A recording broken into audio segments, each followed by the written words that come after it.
नमस्कार दोस्तों, महर्षि Gautam senior secondary school के यूट्यूब चैनल पर आप सभी का हार्दिक स्वागत है। मैं हूं प्रदीप चौहान और आज आपके लिए लेकर के आया हूं कक्षा 10 विषय विज्ञान का चैप्टर नंबर 1 रासायनिक अभिक्रिया एवं रासायनिक समीकरण। इसमें जो टॉपिक आज हम ले रहे हैं वो है हिट एंड ट्रायल विधि से रासायनिक समीकरण क्या करना है, संतुलित करना। कैसे किया जाता है ये समझेंगे एक उदाहरण के द्वारा। जैसे मान लीजिए मैं यहाँ पर एक उदाहरण लिखता हूँ। यहाँ पे लिखा मैंने Fe प्लस H2O और यहाँ पे जो उत्पाद बनता है वो है Fe3O4 प्लस H2।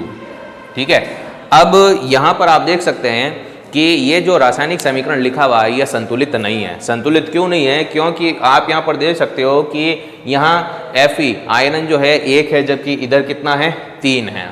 ठीक है, यहाँ पर हाइड्रोजन 2, यहाँ पर भी हाइड्रोजन 2 है, लेकिन ऑक्सीजन इधर 1 है और यहाँ पर ऑक्सीजन कितनी है, 4 है। तो जब दोनों तरफ यानी कि अभिकारक और उत्पाद में तत्व के परमाणु की संख्या बराबर नहीं होती है, एक समान नहीं होती है, तो वो समीकरण जो है, रासायनिक समीकरण जो है वो क्या कहलाता है, असंतुलित रासायनिक समीकरण। अब हमें इसको क्या करना है, संतुलित करना है। कौन सी विधि के द्वारा? हिट एंड ट्रायल विधि के द्वारा। ठीक है, तो समझते हैं क्या और कैसे होती है। सबसे पहले इसमें क्या होता है, पहला जो स्टेप आता है, इस पहले स्टेप में क्या किया जाता है कि यहाँ पर जो रासायनिक समीकरण और उस रासायनिक समीकरण में जो रासायनिक सूत्र और प्रतीक चिन्ह जो लिखे हुए होते हैं उनके बाहर एक बॉक्स बनाया जाता है। ये पहला स्टेप है। तो पहला स्टेप जो है इसमें हम क्या करेंगे कि जो Fe है, Fe के बाहर ये बॉक्स बना लिया। ठीक है, H2O के बाहर भी हम क्या कर लेंगे, बॉक्स बना लेंगे। तो इस तरीके से अभिकारक और उत्पाद में जो रासायनिक सूत्र और प्रतीक चिन्ह लिखे हुए हैं उनके बाहर क्या बनाया जाता है, बॉक्स बनाया जाता है। तो ये इसका पहला स्टेप हो जाएगा। और जो भी परिवर्तन करने हमें वो बॉक्स के बाहर, जो भी परिवर्तन हमें करने वो कहाँ करेंगे, बॉक्स के बाहर करेंगे, उसके आगे की तरफ करेंगे। ठीक है, अब इसके बाद में जो सेकंड स्टेप आता है, इस सेकंड स्टेप में क्या किया जाएगा, सेकेंड स्टेप में ये किया जाएगा कि हम जो अभिकारक और उत्पाद में उपस्थित तत्वों के परमाणु की संख्या को ज्ञात करने के लिए सारणी बनाएंगे। ठीक है ना, तो पहले एक छोटी सी सारणी बनाई जाती है और इस सारणी के द्वारा हमें ज्ञात हो जाएगा कि तत्व के जो परमाणु है लेफ्ट हैंड साइड में और राइट हैंड साइड में उनकी संख्या कितनी कितनी है। ठीक है, तो यहाँ पे लिख दिया मैंने तत्व। ठीक है, अब तत्व जो है यहाँ पर कौन कौन से हैं, यहाँ पर तत्व जो है Fe है, Ha और O है। ठीक है, अब हम क्या लिखेंगे यहाँ पर हम लिखेंगे लेफ्ट हैंड साइड में उपस्थित, लेफ्ट हैंड साइड में उपस्थित तत्व के परमाणु, लेफ्ट हैंड साइड में उपस्थित तत्व के परमाणु की संख्या, तत्व के परमाणु की संख्या। ठीक इसी तरीके से यहां पर लिख देंगे हम, यहां पर हम लिखेंगे राइट हैंड साइड में, क्या लिखेंगे, राइट हैंड साइड में उपस्थित, राइट हैंड साइड में उपस्थित तत्व के परमाणु की संख्या। ठीक है, अब यहाँ पर ये सारणी बनाई और इस सारणी में हमने लेफ्ट हैंड साइड में और राइट हैंड साइड में उपस्थित तत्व के परमाणु की संख्या को ज्ञात करना है। तो सबसे पहले आप देखेंगे लेफ्ट हैंड साइड में Fe कितना है, लेफ्ट हैंड साइड में Fe 1 है।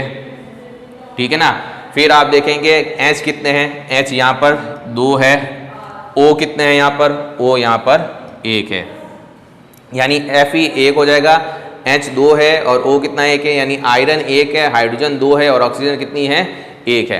अब राइट हैंड साइड में देखेंगे, यहाँ पर आयरन कितना है बेटा, Fe3 है, तो यहाँ पे लिख दिया 3। ठीक है, यहाँ पर आप क्या लिख देंगे, 3 लिख देंगे,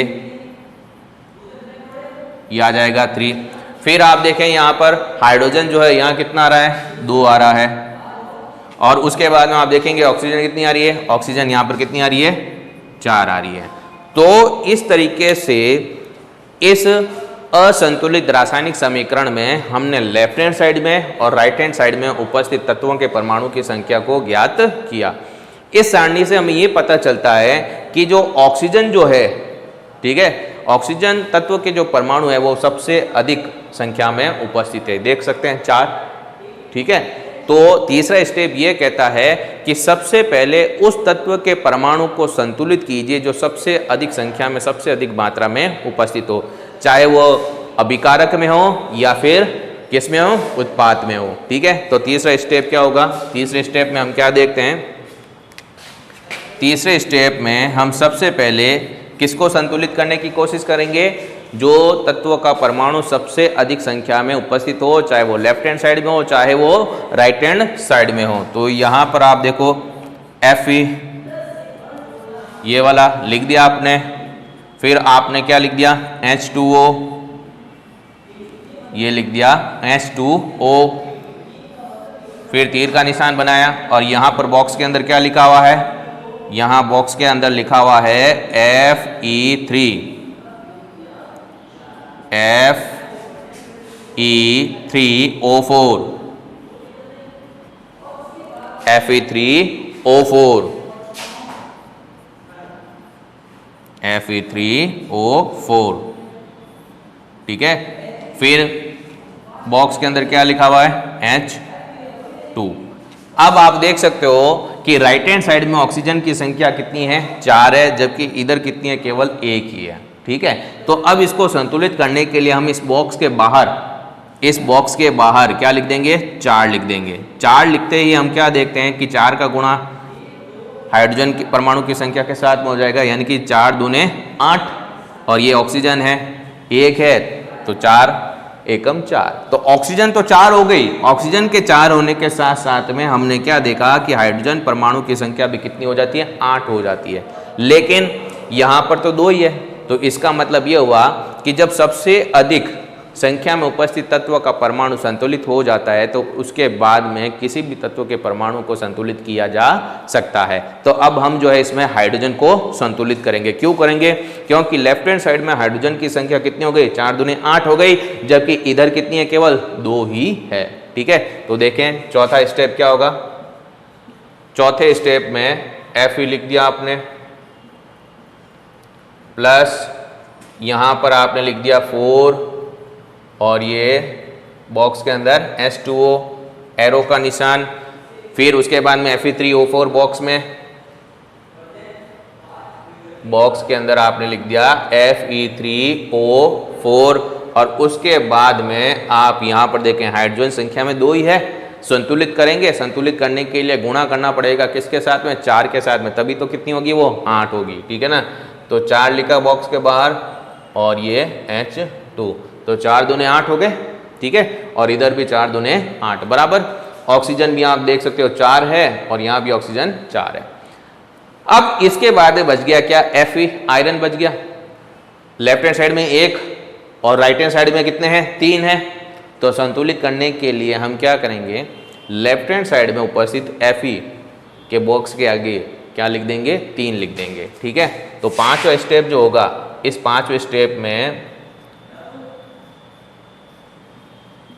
Fe का गुणा कर दिया जाता है किसके साथ में? 3 के साथ में, प्लस 4 H2O। ठीक है, एरो का निशान बनाया और यहां पे आ जाएगा Fe3O4 और प्लस 4H2। अब आप देखें कि क्या सभी तत्वों के परमाणु यहां पर संतुलित हुए? देखते हैं। Fe कितना है? 3, इधर Fe 3 है। ठीक है, यहां पर हाइड्रोजन कितने हैं? 4 दूने 8, यहां पे भी 4 दूने 8।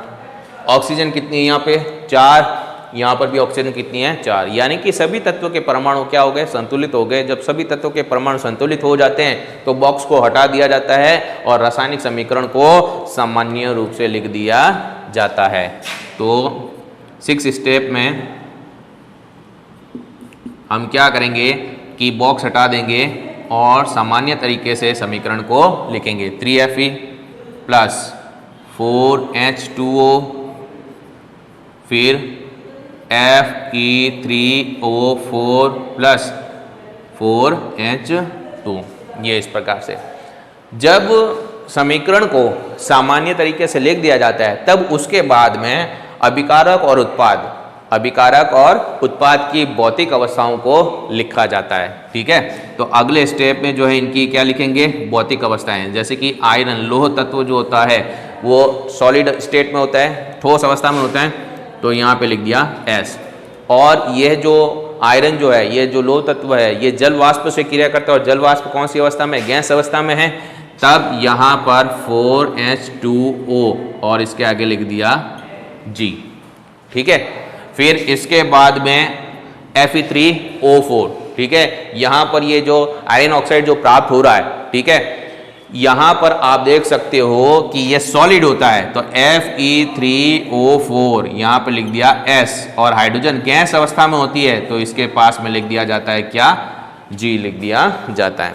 तो ये हीट एंड ट्रायल विधि है जिसके द्वारा असंतुलित रासायनिक समीकरण को क्या किया जाता है, संतुलित किया जाता है। एक बार फिर से आप देखेंगे, यहाँ पर हमने असंतुलित रासायनिक समीकरण लिखा था Fe+H2O और Fe3O4H2।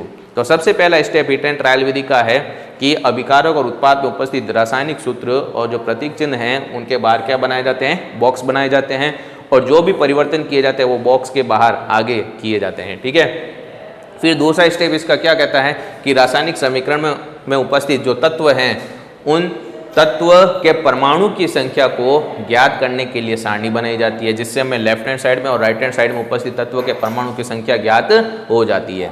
इस सारणी से हमें यह ज्ञात हुआ कि ऑक्सीजन तत्व का परमाणु सबसे अधिक मात्रा में उपस्थित है, 4 है सबसे ज्यादा। ठीक है ना, और वो भी किस तरफ है, राइट हैंड साइड में। तो हमें सबसे पहले उसी तत्व के परमाणु को संतुलित करना है जो सबसे अधिक संख्या में उपस्थित हो, अर्थात हमने तीसरे स्टेप में सबसे पहले ऑक्सीजन को संतुलित किया। ठीक है ना, देखें राइट हैंड साइड में 4 है जबकि लेफ्ट हैंड साइड में केवल 1 ही था, तो इस वजह से हमने H2O के आगे क्या लिख दिया, 4 लिख दिया, 4 का गुणा कर दिया है ना। तो हाइड्रोजन 2 है तो 2 का 4 से गुणा हो जाएगा, 4 दूनी 8 हो गई, और ऑक्सीजन 1 है, 1 का 4 के साथ में गुणा हो गया तो ऑक्सीजन भी कितनी हो गई, 4 हो गई। ठीक है, अब हमने यहाँ पर यह देखा कि जब सबसे अधिक परमाणु संख्या में उपस्थित परमाणु जब संतुलित हो जाता है तब किसी भी तत्व के परमाणु को संतुलित किया जा सकता है। हमने हाइड्रोजन को संतुलित किया, क्यों किया, क्योंकि यहाँ पर जैसे ही हमने 4 लिखा था तो हाइड्रोजन संख्या में 8 हो गई थी, जबकि इधर कितनी रही, 2 ही रही। तब हमने यहाँ पर क्या किया कि Fe+4H2O लिखा, Fe3O4 लिखा, और इस H2 के आगे 4 से गुणा कर दिया तो 4 दूनी 8 हो गई।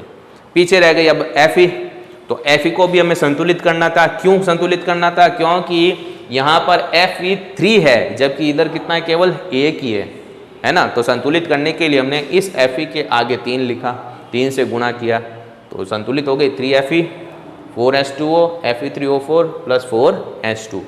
तो जब सारे तत्वों के परमाणु संतुलित हो जाते हैं तब बॉक्स को हटा दिया जाता है और समीकरण को सामान्य तरीके से लिख दिया जाता है, और अंत में अभिकारक और उत्पाद की भौतिक अवस्थाओं को लिखा जाता है। तो ये हिट एंड ट्रायल विधि के क्या हुए, स्टेप हुए। ठीक है, तो एक बार आप इनको नोट कर लीजिए।